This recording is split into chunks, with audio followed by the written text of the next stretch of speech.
You ask Tiger to solve. This deals with linear equations with one unknown. The final result is x equals 1 over 2. Let's solve it step by step. Simplify the expression. Expand the parentheses. Multiply the coefficients. Simplify the arithmetic. Expand the parentheses. Group like terms. Simplify the arithmetic. Group all constants on the right side of the equation. Subtract 9 from both sides.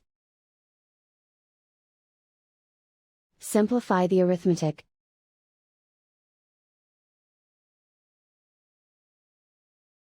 Isolate the x. Divide both sides by -6. Cancel out the negatives. Simplify the fraction. Cancel out the negatives. Find the greatest common factor of the numerator and denominator. Factor out and cancel the greatest common factor. And so the final result is x equals 1 over 2.